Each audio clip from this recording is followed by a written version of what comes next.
Hello, Dad. This is Jay Warren. This is the Dadhood Journey podcast, and today's topic is this: changing of the guard. Let's do it.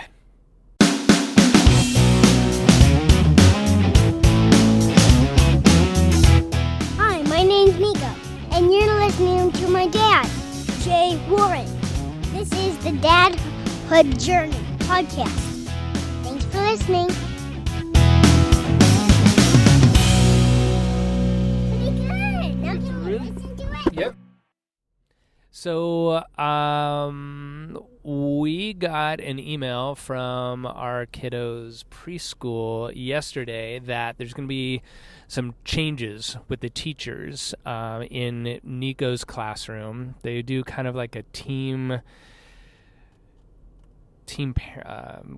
teaching thing. There's two teachers. One's kind of a floater, one's kind of in charge, and we got an email notice that they have a new teacher coming in, and the floater and the new teacher are going to be in charge of Nico's classroom for the next year. And there's going to be a number of weeks where there's transition and getting up to speed and what to do, and we're honestly having a parent-teacher conference this afternoon to kind of find out more. It was already set.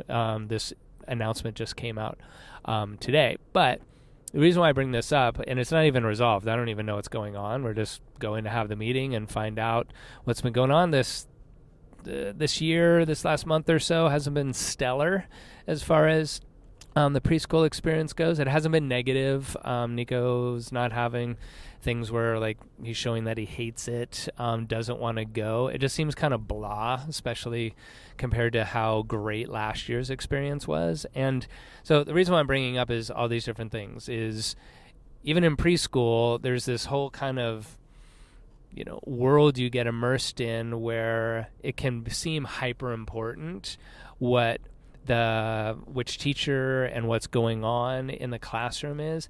And at the same time, like it is important. I said hyper important, kind of implying that I'm making a big deal out of nothing. I mean, this is a formative years.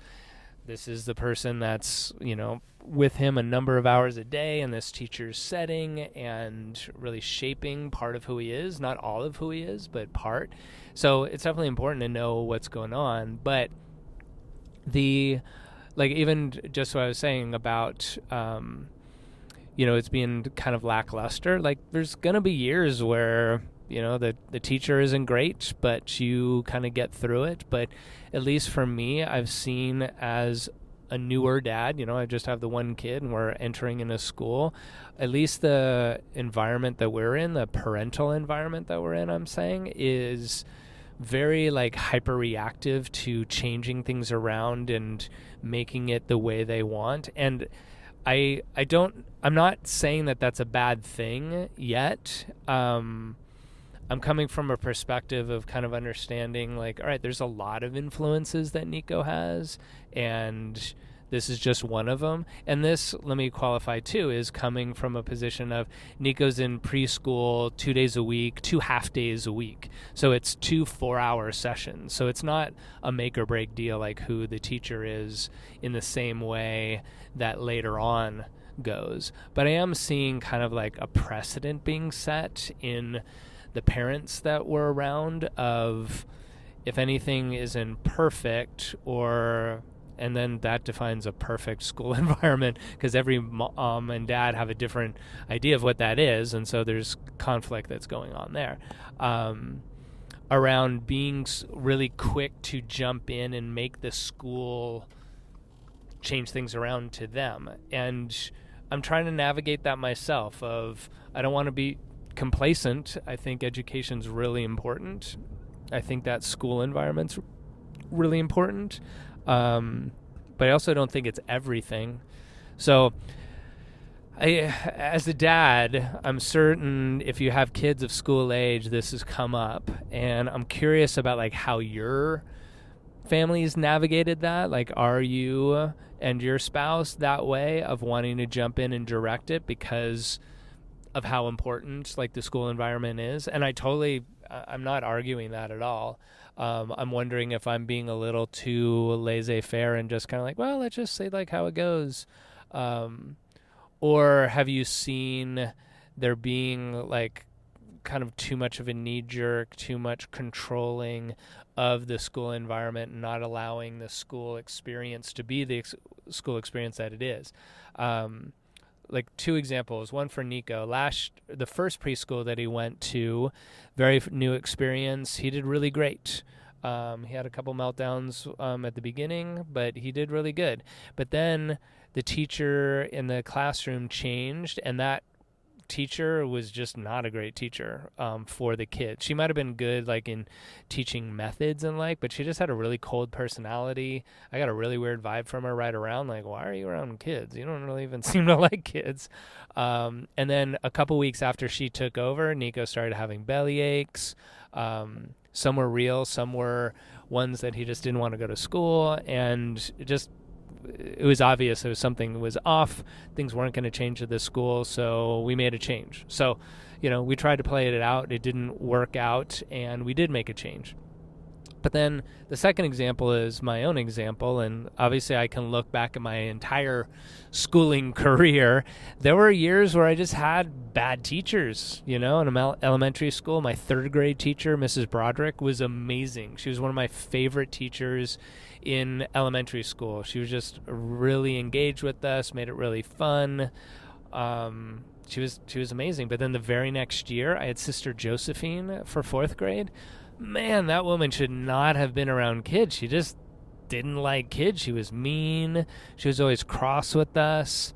It was just a hard year, and there wasn't anywhere to go. Like the school I went to, the Catholic elementary school I went to, there was just a 4th grade class. There wasn't other classrooms to go to. Sister Josephine had been there forever. She wasn't going anywhere. So it was just one of those things where, okay, yeah, 4th grade just wasn't great. I don't remember that much about, I should have learned this in 4th grade, or a horrible experience where I was like, crying and upset and wanting belly aches and to get me out of going to school or anything. But, that was just part of the experience. So I'll find out more this afternoon in the in the parent-teacher conference, which was supposed to be about like what's going on this year for Nico and what we're going to work on. And now it's kind of like, who the hell's teaching our kid? And are they up to speed and what's going on? There's kind of like a lot of different options going on. I'll keep you posted, though.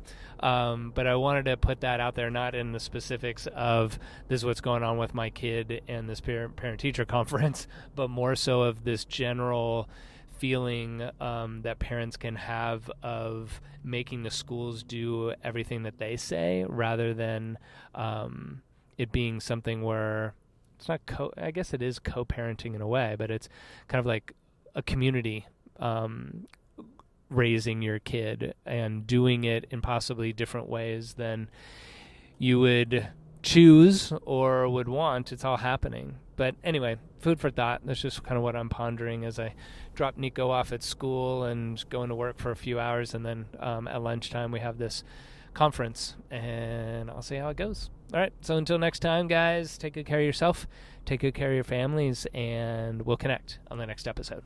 I hope you enjoyed that episode. You can hang out with other dads in our Facebook group. Just go to Facebook, search for the Dadhood Journey, and apply to get in. See you there, and see you on the next episode. Thanks for listening. Bye. Perfect. There you go, Dan.